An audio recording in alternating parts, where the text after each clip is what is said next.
সরকারের সম্পত্তি তো জনগণের ট্যাক্সের সম্পত্তি, তোমার আমার সম্পত্তি।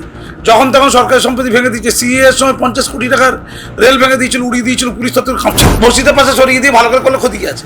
ওখানটাই করতে হবে। এই গুন্ডা দমন করতে এই মুসলমান গুন্ডারা কাদের উপর বেশি গুন্ডামি করতে? মুসলমানরা মুখ্যমন্ত্রী হয়ে গেছে, স্বরাষ্ট্রমন্ত্রী হয়ে গেছে, মুসলমানের চাকরি বাকরি সবচেয়ে এগিয়ে, সমস্ত জায়গায় মুসলমানরা এগিয়ে হয়েছে না। তসলিমা নাসরিনের মুখে যে কালো কালি লাগিয়ে দেবে, তাকে স্বাগত, তাকে টাকা দেবো, ইনাম দেবো, তার ঘরের উপরে তসলিমা নাসরিনের ঘর করে দেবো। অত্যন্ত যুগ উপযোগী প্রয়োজনীয় বিল। এর আগে যে বিল ছিল তাতে এই পাপ, এই অন্যায় দূরীভূত হয়নি। চারিদিকে যত অন্যায়, পাপ, ধর্ষণ, খুন ছিল, বিল তো ছিল, আগের বিল তো ছিল। লাভ কি হয়েছিল? লাভ হয়নি।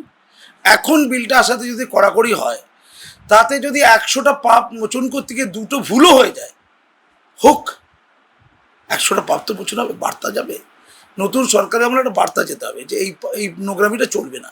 এই বার্তার জন্যই বিলটা দরকার ছিল। এবং সেই বিলটা যদি আগামীতে কোনো ভুল ত্রুটি হয়, এই মাইক্রোফোন রইল, এই ভুল, তখন কথা বলবো। সরকারের সম্পত্তি তো জনগণের ট্যাক্সের সম্পত্তি, তোমার আমার সম্পত্তি। যখন তখন সরকারের সম্পত্তি ভেঙে দিচ্ছে। সিএ এর সময় 50 কোটি টাকার রেল ভেঙে দিয়েছিল, উড়িয়ে দিয়েছিল, পুলিশ তত্ত্বের খামছিল। তো এইটা যদি চলতে থাকে, তার বন্ধ করবে কে? বন্ধ করার জন্য আইন চাই। আইন চাইলে 2-1 সম্পত্তি যখন ক্রোক্র হবে, তখন কত ধানে কত হবে। সেই জন্য না, মসজিদটা ওটা অ্যাকচুয়ালি দরকার ছিল, সেটাকে ভেঙে ফেলা নিতে দিয়ে দেয়নি, সেটাকে স্থানান্তরিত করার নিতে দিয়েছে।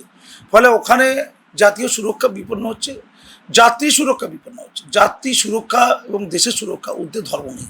ইসলামও বলেছে, যদি কখনো মনে হয় মসজিদ জাতীয় সুরক্ষাকে এবং জনগণের সুরক্ষাকে ভুলুণ্ঠিত করছে, তাহলে মানে মানুষ আগে, সবার উপরে মানুষ সত্য, সবার উপরে জীবন সত্য, সেটা আগে। এতে ইসলামে বাধা নেই।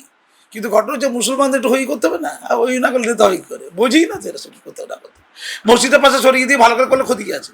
ওখানটাই করতে হবে। তারপরে যদি বলে কোনো দুর্ঘটনা তো ঘটেনি, আরে ঘটেনি কবে, ঘটতে কতক্ষণ লাগে? ও ঘটে যাওয়ার পর প্রচুর লোক মরে গেলে, ওই আগে লোক মরুক, যেমন পশ্চিম সরকার করতো, আগে প্রচুর লোক মরে যাক, উড়ালপুলটা খারাপ করে করবো, যাতে লোক মরে যায়, তারপরে উড়ালপুলটা ঠিক করবো। রং পলিসি কোনো একটা সেই নয়। যেগুলো গন্ডগোল ছিল সেগুলো ঠিক করছে। আচ্ছা, আমাদের সমাজে তো কল্যাণ হচ্ছে না। আমাদের সমাজে যদি পিউরিফিকেশন করে, রামমোহনের দায়িত্ব পালন করে, বিদ্যাসাগরের দায়িত্ব পালন করে, মুসলিম সমাজে কেউ তো দায়িত্ব পালন করেনি। আমাদের তো দায়িত্ব পালন করতে গিয়ে পিটিয়ে লাভ করে দিয়েছে সরকার। সেই যদি দায়িত্ব পালন করে দেয়, তাহলে লাভ টাকার আর ক্ষতি টাকার, লাভ মুসলমানদের। এটা বুঝতে হবে। এই গুন্ডা দমন করতে এই মুসলমান গুন্ডারা কাদের উপর বেশি গুন্ডামি করতো? মুসলমান গুন্ডারা সবচেয়ে বেশি গুন্ডামি করতো কাদের উপরে? সবচেয়ে বেশি গুন্ডামি করতো ওই মুসলমানদের উপরে। প্রত্যেক পাড়ায় পাড়ায় মুসলমানরা অত্যাচারিত হয়েছিল মুসলমান গুন্ডাদের হাতে। মারে মুসলমান, মরে মুসলমান। তো হিন্দুরা কবে মারবে? ওর জন্য মুসলমানও স্বাস্থ্য গেল। ফলে মারে মুসলমান, মরে মুসলমান না হলে লাভ কার? মুসলমানদের। এই অঙ্কটা বুঝতে হবে। প্রত্যেক জায়গায় মুসলমানরা অসভ্যতা করছিল, মানে মুসলমান গুন্ডারা, পার্টির চামচাগুলো, তাদের গুন্ডামি, মস্তানি, নোংরামি, নষ্টামি বন্ধ যদি হয়ে যায়, তাহলে লাভ কার? মুসলমানদের। ফলে আলটিমেটলি যেগুলো সরকার করেছে, তাতে হিন্দুদের কি লাভ হয়ে যায় না, মুসলমানদের কিছু লাভ হয়েছে। ভালো বাম আমলে মস্তানি করেছে, মুসলমানরা ছাড় পেয়েছিল। তৃণমূলে আমরা ছাড় পেয়েছিল। একটু টাইট করে দেখুন না মুসলমানদের ভালো হয় কিনা। ক্ষতি কী হলো? এর আগে কি ভালো ছিল মুসলমানরা? না কি চাকরি বাড়ি থেকে এগিয়ে? মুসলমানরা প্রচুর মারছে, ধাচ্ছে। মুসলমানরা মুখ্যমন্ত্রী হয়ে গেছে, স্বরাষ্ট্রমন্ত্রী হয়ে গেছে, মুসলমানের চাকরি বাড়ি সবচেয়ে এগিয়ে, সমস্ত জায়গায় মুসলমানরা এগিয়ে হয়েছে নাকি? মুসলমানদের অবস্থা ভারতের সবচেয়ে খারাপ।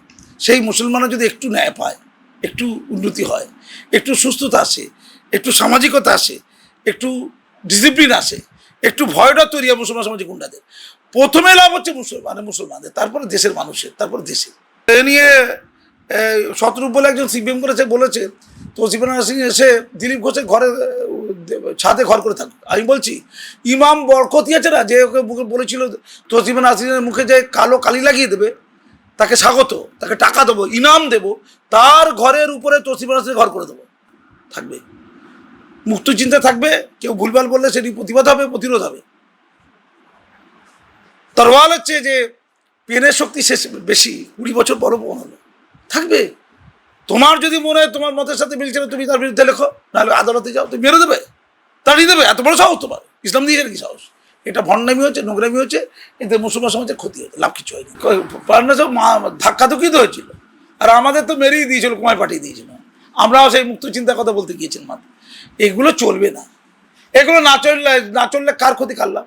মুসলমান সমাজে বেশি করে লাভ, শিক্ষিত সমাজে বেশি করে লাভ, মুক্ত চিন্তার লেখক, সাহিত্যিক, বুদ্ধিজীবীদের বেশি করে লাভ। আর ক্ষতিকার মস্তান, গুন্ডা, তোলাবাজ, নোংরাবাজ, জানবাজ ফানবাজ কি আছে ওদের লোকসান, তো ওদের লোকসান হলে আমাদের কি বয়ে গেছে করুক না। অনেকে তো এর আগে তো সেই এদের কিরম গুজরাটের দাঙ্গা সেই মুসলমান লোকটাকে সিপিএম নিয়েছিল, নাম ভুলে যাচ্ছি, তাকে তো পার্টির সাথে ব্যবহার করেছিল। তো ওরা বিজেপির সাথে ব্যবহার করবে, দেখতে হবে মানুষটা কে ঠিক কাজ করেছে কিনা, কে করছে বড় কথা না, কি করছে বড় কথা। যদি কি করে জায়গাটা ভালো হয়, সমস্যা কোথায় আছে? সমস্যা কিছু নেই।